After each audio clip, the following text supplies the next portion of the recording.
صحیح بخاری حدیث نمبر 201۔ رسول اللہ صلی اللہ علیہ وسلم جب دھوتے یا جب نہاتے تو 1 سا سے لے کر 5 مد تک پانی استعمال فرماتے تھے، اور جب وضو فرماتے تو 1 مد پانی سے۔ صحیح بخاری حدیث نمبر 202۔ سعد بن ابی وقاص رضی اللہ تعالی عنہ رسول کریم صلی اللہ علیہ وسلم سے نقل کرتے ہیں کہ رسول کریم صلی اللہ علیہ وسلم نے موزوں پر مسح کیا۔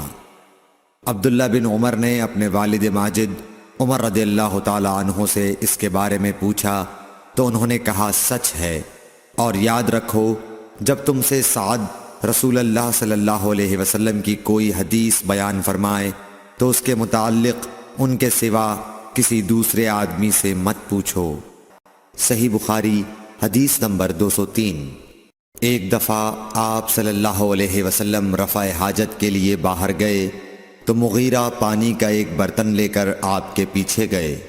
جب آپ قضائے حاجت سے فارغ ہو گئے تو مغیرہ نے آپ کو وضو کراتے ہوئے آپ کے اعضائے مبارکہ پر پانی ڈالا۔ آپ نے وضو کیا اور موزوں پر مسح فرمایا۔ صحیح بخاری حدیث نمبر 204۔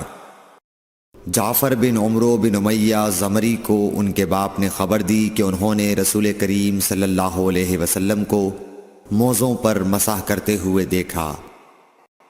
صحیح بخاری حدیث نمبر 205۔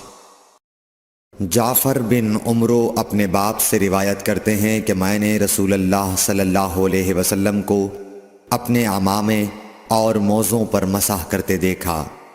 صحیح بخاری حدیث نمبر 206۔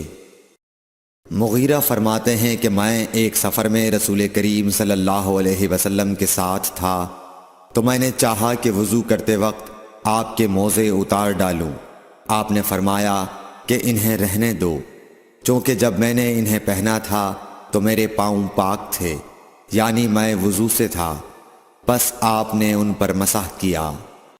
صحیح بخاری حدیث نمبر 207۔ رسول کریم صلی اللہ علیہ وسلم نے بکری کا شانہ کھایا، پھر نماز پڑھی اور وضو نہیں کیا۔ صحیح بخاری حدیث نمبر 208۔ جعفر بن عمرو بن امیہ نے اپنے باپ عمرو سے خبر دی کہ انہوں نے رسول اللہ صلی اللہ علیہ وسلم کو دیکھا کہ آپ بکری کے شانے سے کاٹ کاٹ کر کھا رہے تھے۔ پھر آپ نماز کے لیے بلائے گئے تو آپ نے چھری ڈال دی اور نماز پڑھی، نیا وضو نہیں کیا۔ صحیح بخاری حدیث نمبر 209۔ سوید بن نعمان رضی اللہ تعالی عنہ نے خبر دی کہ فتح خیبر والے سال وہ رسول اللہ صلی اللہ علیہ وسلم کے ساتھ صحبا کی طرف جو خیبر کے قریب ایک جگہ ہے پہنچے۔ آپ صلی اللہ علیہ وسلم نے عصر کی نماز پڑھی، پھر ناشتہ منگوایا تو سوائے ستو کے اور کچھ نہیں لایا گیا۔ پھر آپ نے حکم دیا تو وہ بھگو دیا گیا۔ پھر رسول کریم صلی اللہ علیہ وسلم نے کھایا اور ہم نے بھی کھایا۔ پھر مغرب کی نماز کے لیے کھڑے ہو گئے، آپ نے کلی کی اور ہم نے بھی۔ پھر آپ نے نماز پڑھی اور نیا وضو نہیں کیا۔ صحیح بخاری حدیث نمبر 210۔ حضرت میمونہ زوجہ رسول کریم صلی اللہ علیہ وسلم نے بتلایا کہ آپ نے ان کے یہاں بکری کا شانہ کھایا، پھر نماز پڑھی اور نیا وضو نہیں فرمایا۔